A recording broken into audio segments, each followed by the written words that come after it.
અત્યારે થોડી મિનિટો પહેલાં જ વલસાડ નગરપાલિકા દ્વારા કલ્યાણબાગ પાસે જીયુડીસી દ્વારા એક પાણીની ટાંકીનું નિર્માણ કરવામાં આવી રહેલું હતું અને એનું કામ 95% જેટલું કમ્પ્લીટ થઈ ગયેલું હતું અને જે એના સ્લેબના જે પતરા હતા તે થોડી ક્ષણો પહેલાં જે એ ઉખડી ગયેલ છે અને એ ઘટના સામે આવતા જે અત્યારે વિઝિટ લીધેલ છે. આ બાબતે અમે જે માર્જિન કેટલું છોડવાનું હતું અથવા તો જે ટેકનિકલ માપદંડો છે તે બાબતે અમે નગરપાલિકાની ટીમ સાથે ચર્ચા કરીએ છીએ અને જો એમાં ક્ષતિ કોઈની જણાય તો પછી એની સામે કાયદેસરના પગલાં લેવામાં આવશે.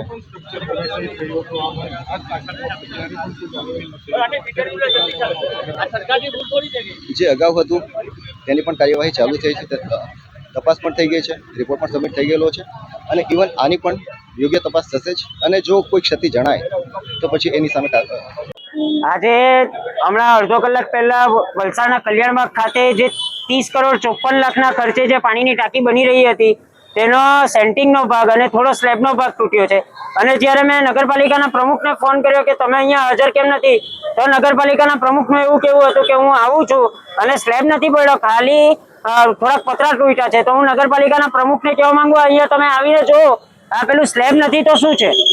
અને આ જ કંપની જે મહેસાણાની છે તડકેશ્વર નામ છે તેણે સુરતમાં 21 કરોડના ખર્ચે પાણીની ટાંકી બનાવી હતી, તે ધરાશાયી થઈ ગઈ. અને જો આ પાણીની ટાંકીમાં માર્જિન છોડ્યા વગર પાણીની ટાંકી કલ્યાણબાગ ખાતે બની રહી હતી, જો તે ધરાશાયી થશે અને કોઈ જાનહાની થશે તો કોણ જવાબદાર? એટલે શું ભારતીય જનતા પાર્ટી આ જ રીતે ભ્રષ્ટાચાર વલસાડમાં કરતી રહેવાની છે અને આપણે પબ્લિકે ચલાવી રહેવાનું છે? આ જ રીતે 11 કરોડના ખર્ચે પુલ બની રહ્યો છે બ્રિજ પર, તેનું શું?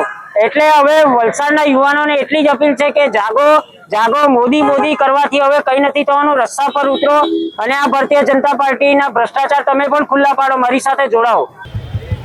એમાં એવું છે કે ટાંકીનો સ્લેબ ભરાઈ ગયો હતો પણ ઉપર એના છે ને જે પ્રોપ્સ છે, જે પાલક કહેવાય એને કેચી, એને અમે ખોલવા જતા હતા ને એક મજૂર નાખવાથી કેચી છટકી ગઈ, એના હિસાબે આ બનાવ બન્યો છે. તમારું નામ શું છે ને? ધર્મેશ. તમે કઈ રીતે કામ કરો છો અહીંયા? હું અહીંયા કોન્ટ્રાક્ટરનો માણસ છું. જે ઘટના બની તેમાં કોઈ કામદારને કે કોઈ વિચાર અને શું લાગે છે ટેકનિકલ ભૂલ છે કે શું છે? નહીં, ટેકનિકલ ભૂલ નથી, થોડીક સેફટી બાબતે થોડુંક જ્યારે ખોલવા ગયા ત્યારે એનું ધ્યાન ના આવ્યું હોય એને કારણે કેચી હાથમાંથી છટકી ગઈ અને આ પ્રશ્ન બન્યો. એમાં તમારી બેદરકારી ખરી છે? સેફટી એટલે કે અમારે જે કેચી કરવાની છે, જે બહાર અમે એ કેચી નથી કરી, એ અમારી થોડીક બેદરકારી સેફટીમાં. બાકી બીજો કોઈ છે નહીં. સેફટી હવે નેક્સ્ટ ટાઈમ અમે ધ્યાન રાખશું પૂરેપૂરું એમાં. અને જે તમારો કામદાર જે છે જેની આ ક્ષતિને લીધે આ આખું સબકટ ધરાશાયી થયું તેની ભૂલ ખરી ખરા? ના, એમાં માનવસર્જિત ભૂલ કહેવાય.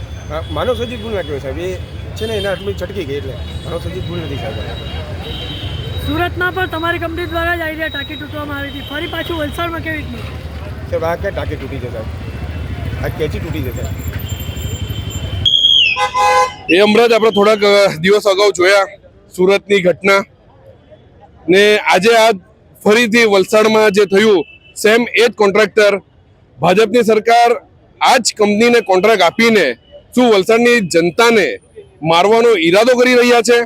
ને વાત કરું વલસાડ જિલ્લાની તો વલસાડ જિલ્લામાં એક તરફ પાણીની સમસ્યા ને બીજી તરફ આવી ટાંકી બનાવીને ટોટલ ભ્રષ્ટાચાર.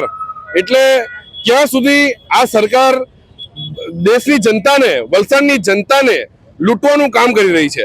આ ભ્રષ્ટાચારી આ તમે સામે જોઈ રહ્યા છો, આ પડી રહી છે. અગાઉ વલસાડમાં પણ અગર જો કડક પગલા નહીં લેવાશે સરકાર વિરુદ્ધ તો કોંગ્રેસ અને યુથ કોંગ્રેસ કડક પગલા લેશે. ને હું તો કહું છું અમે હમણાંથી અહીં ટાંકીની સામે યુથ કોંગ્રેસ અને મોટી કોંગ્રેસ બેસવા તૈયાર છે જ્યાં સુધી જિમ્મેદાર વ્યક્તિ આવે નહીં અને સંતોષકારક જવાબ નહીં આપે ત્યાં સુધી. જો તમે આ વિડીયો ફેસબુક પર જોઈ રહ્યા છો તો લાઈક અને ફોલો કરો અને યુટ્યુબ પર જોઈ રહ્યા છો તો અમારી ચેનલને સબસ્ક્રાઇબ કરો. સત્તરે.com આઝાદી સમાચારોની.